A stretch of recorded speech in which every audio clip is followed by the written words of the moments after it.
OMG, I won playing an icon, Oprah Winfrey. Did someone say Oprah? And what's the funny thing is that you weren't totally sold on being Oprah when Scarlett was picking roles. Right. It wasn't necessarily that I wasn't sold on being Oprah. I wanted a bigger role, and Oprah only had 40 seconds. And I, in my mind, as anybody else, if I'm going to be the star, I need to have the star role. Mm-hmm. But I thank God, and I think that I can make any role that I'm in a star role. And that's such a blessing because not everyone can do that. Yeah, and you made those 40 seconds count. I made it. Was there another role that you had your eye on? No. Originally, I was like Oprah. But then I sat there and thought and pondered for a while. I was like, no, nobody want to be Shandy, so let me be Shandy. I show these girls how to be the lead, Mm-hmm. And you gonna stick Mercedes with Shandy and then Ariel too? I was like, oh no, honey. They want a Beyonce. They don't want a Latavia.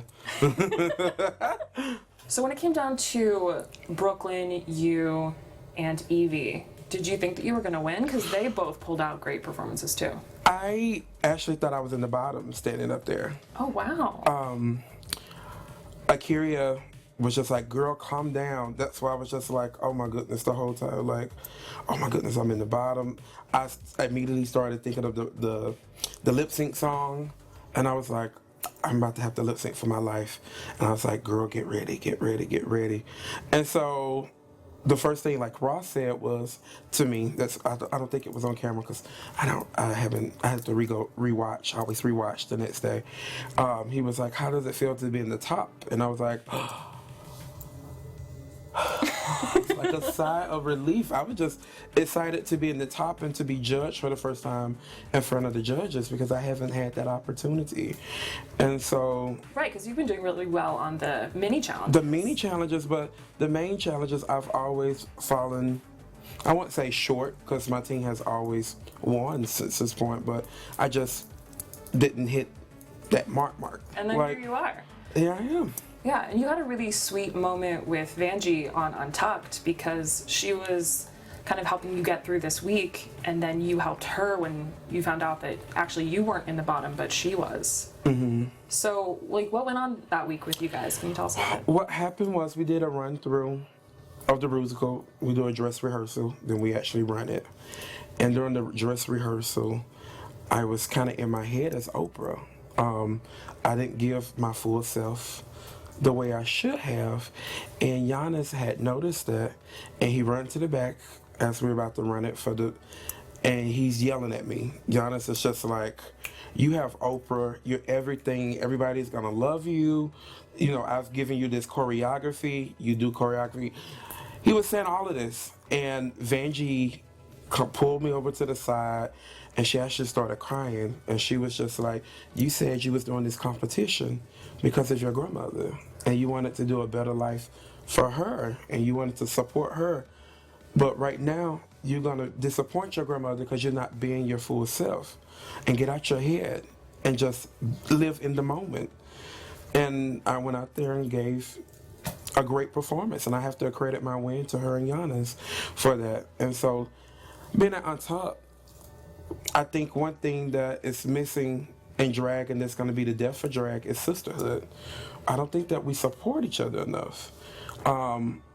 Yes, we are in a competition together, but at the same time, we're in a competition together. We 15 people have an experience that no one else have for this year. Yes, there are over 120 queens for previous seasons, but every season is different. And I feel like the love and support has to come back to drag.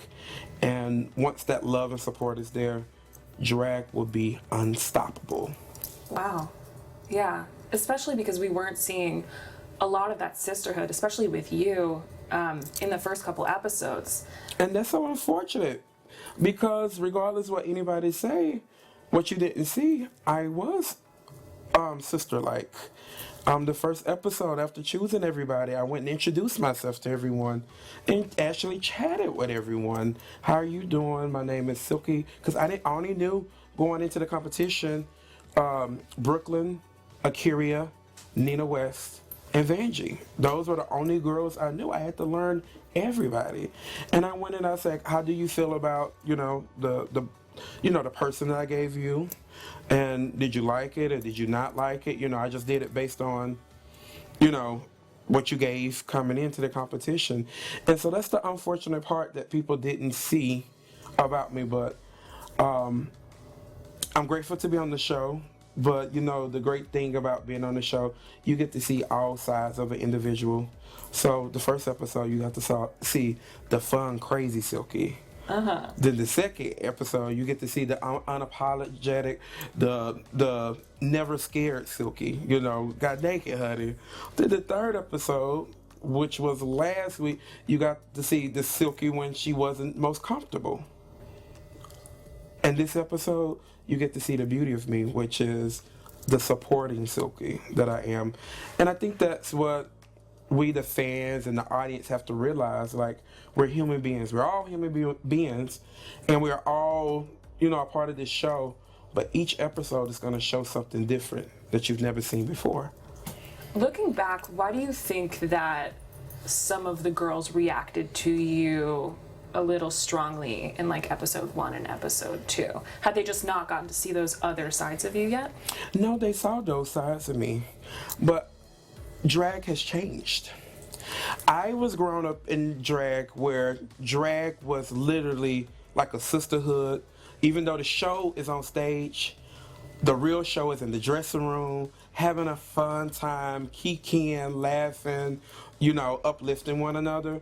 But we have this modern day drag, which is Instagram, which you have girls that post for photos and don't really know how to hold a conversation or how to interact with other people. And that's the unfortunate side about drag. And no way am I discrediting them for what they do, because that's what they do. But at the same time, I'm a true entertainer.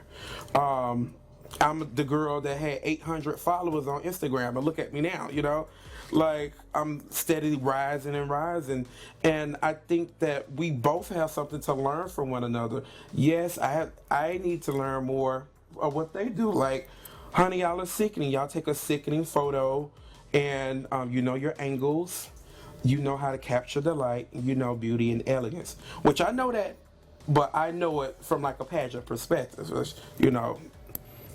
Doing, not just from one side. But I think they have to learn from us that we're actually human beings. You have to realize, like, we're actually drag queens. We're men in dresses. Like, that's what we are. We're men in dresses that go around and we make people feel good. And I think that's the part that's missing overall with Drag Race. People forget that we are the girls that make people feel good. We are the people that advocate for change. Stonewall. We're the people that raise money for HIV/AIDS. Look at Nina West. We are those people. And I think until people have that concept to grasp that we are real human beings and we are making change, although this is a competition, we all have our own individual platforms, we're going to be doomed and just be doomed. And, I hope that we, the audience, we, the drag queens, and we of the gay community understand that concept. And we flourish more. I have to ask you about the whole Miley Cyrus thing. Can you tell me what was going through your mind when you realized that, this isn't just your average camera guy? I can see the lace, honey. First of all, they sent Miley Cyrus to the black girls in our area. We expect everything that go down in our corner, because we got to know who you are, what you doing, what you want, honey. And that's what we was doing. So we were just looking. I was like, honey, that's not how I might go. Now, if they wanted to fool somebody, they should have had Miley. They should have gave her a little 5-minute tutorial on how to put on a microphone. Because I'm looking like, now, honey, I know they ain't bring you in here and you don't know what you're doing. And then I get to see that lace, and I'm like, oh, honey, that's a awful lace. Come on over here.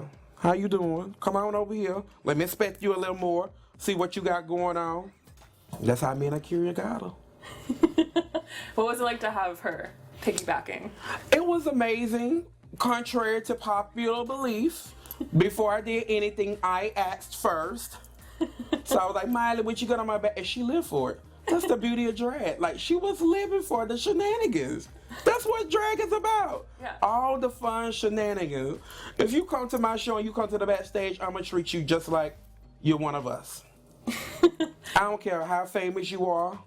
You're gonna be one of us, because we're here to make you feel good. Now, honey, you gonna return the favor. And she returned that favor that day because she made me feel so good.